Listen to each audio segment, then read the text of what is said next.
You know, we've spoken some with you, Jeff, about how you don't talk about the past much with your team and how it's sort of a new start for them and a new opportunity.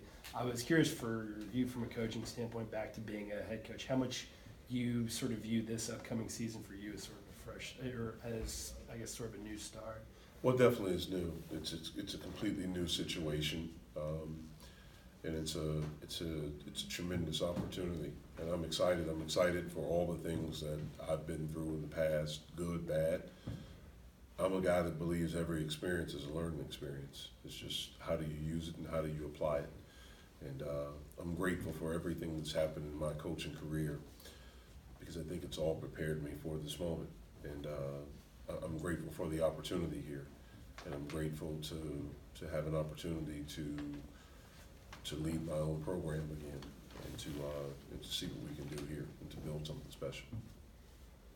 You know, Jeff, you were obviously a very high-powered assistant coach. You would fill in on games when Coach K would be out. So it wasn't like you were some guy just far down the bench. But how long did it sort of take you getting this job to sort of get settled back into being a head coach, getting back into that routine? Yeah, it took a while. I mean, it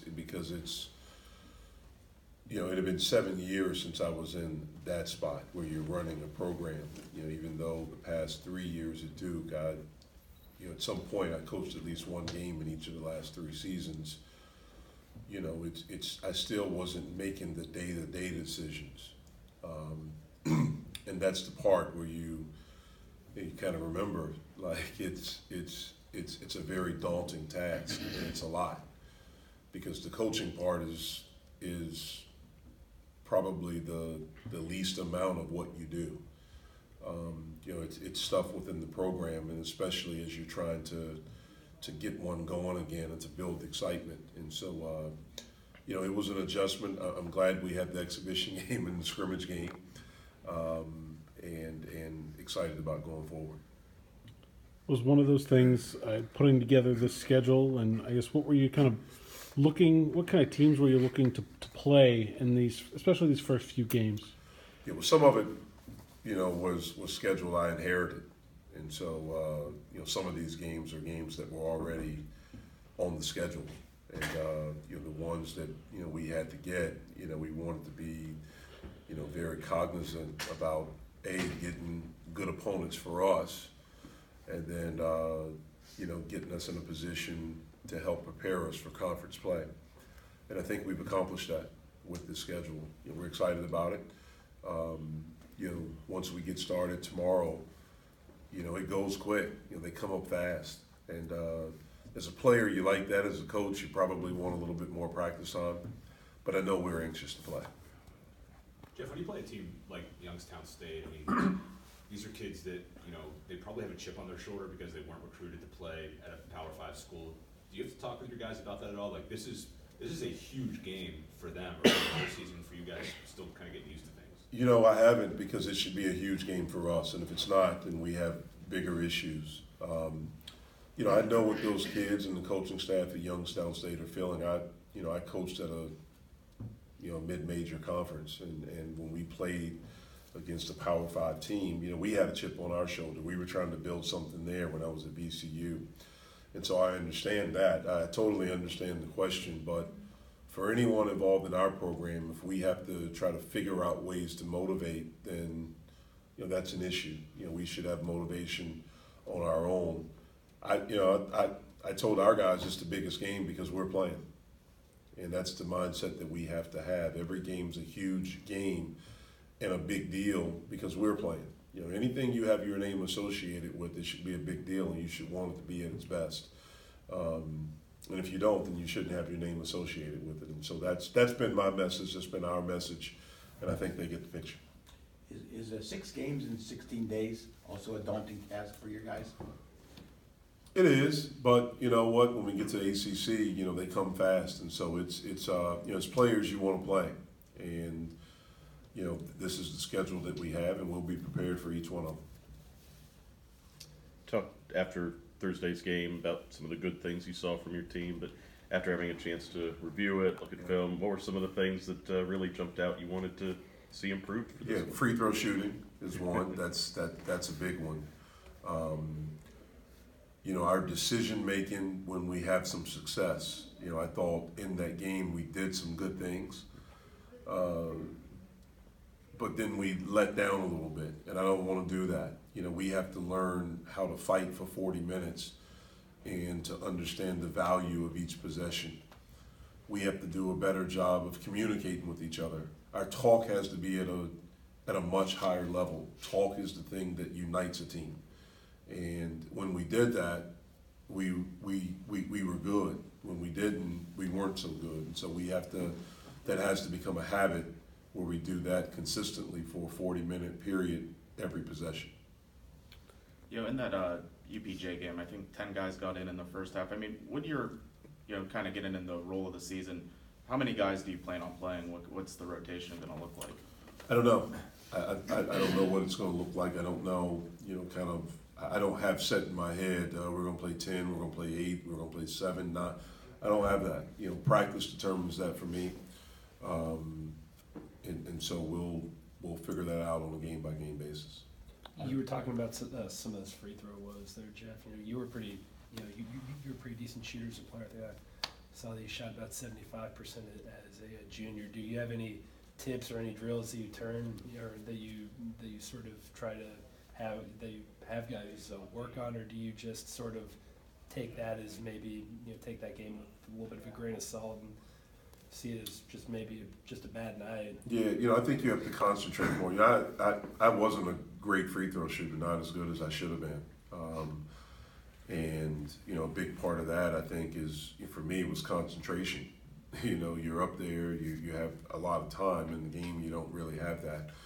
You know, I think we have to follow through. I think our discipline has to be better on the free throw. We have to concentrate more. Some of it is getting the right guys at the free throw line too. That's a big part of it. You know, we just have to step up with confidence and understand that it's our shot. And sometimes guys can put pressure on themselves. We work on it just about every day. Guys shoot a pretty good percentage, but then if we do something in front of someone, you know, sometimes guys get a little bit nervous, and so we have to conquer that. How is Terrell Brown progressing as a presence around the glass? You know, he's getting better. You know, I think he's gotten better from July. You know, we got him back in July when he came back for summer session 2, and I think he's made progress. You know, he still has a big way to go, but the thing that I've been impressed with is that he hasn't fought teaching. He hasn't fought, you know, work. And, you know, he showed up every day to try to get better. Now, it hadn't been every day at the level that he needs it to be and that we need it to be, but that's something that we're teaching him how to do. He has talent, but, you know, a big thing for him is motor. That's a big thing, and we have to have that motor turned on at a high level all the time. It's not so much his shots around the basket, but being more aggressive. Well, it's everything. I mean, I think motor, playing hard all the time, understanding, you know, the physicality of it, being able to play through, getting bumped, being able to finish through contact, all of those things, being able to rebound in traffic, rebounding out of your area, talking, all of those things. All of our post guys have to continue to get better at those things. How was your health heading into the season with the roster? Knock on wood, we're pretty good right now. So, knock on wood, hopefully we stay that way. Cam Davis, when he came here, and he was a very lightly recruited kid. You know, we didn't really know what to think of him when he first got here. Ended up playing a ton of minutes last year. Seemed to really carve out a role with his defensive abilities. How do you feel like how much he played last year has sort of made him into a better player than maybe a guy that wouldn't have got that opportunity? Yeah, you know, I think he's gotten better. I can only speak for the time that I've had him, and I think he's gotten better since April.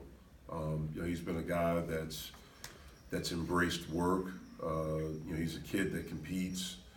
You know, I think he takes pride in his defense.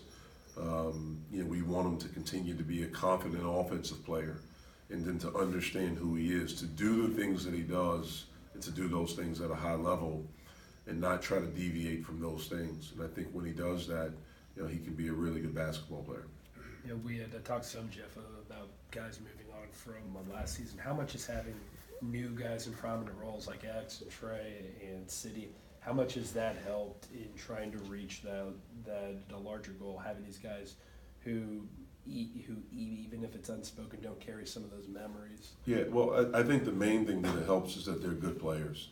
You know, our 3 freshmen, you know, we think they're good players, and City is a graduate transfer who's won and been a part of winning. So I think that's the thing that helps the most. They bring a different energy, you know, a different mindset, a different skill set, so to speak, you know, to our team. I think that's the thing that helps the most. I do think, though, what you're saying, having freshness, newness, I do think that's important.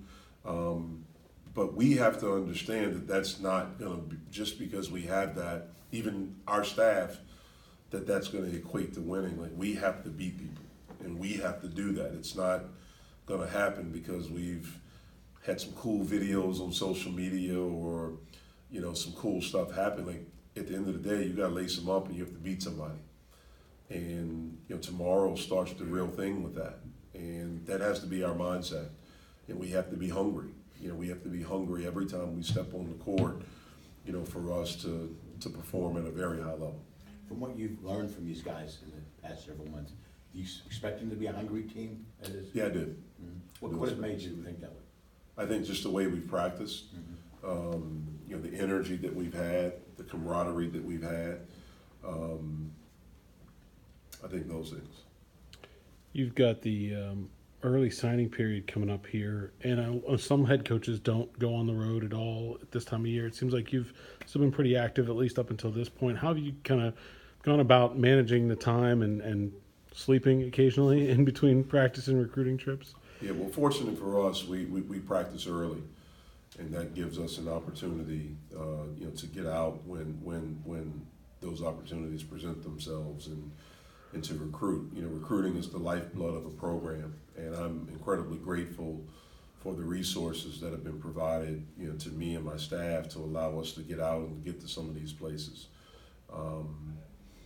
You know, so I am grateful for that. All right. Very good.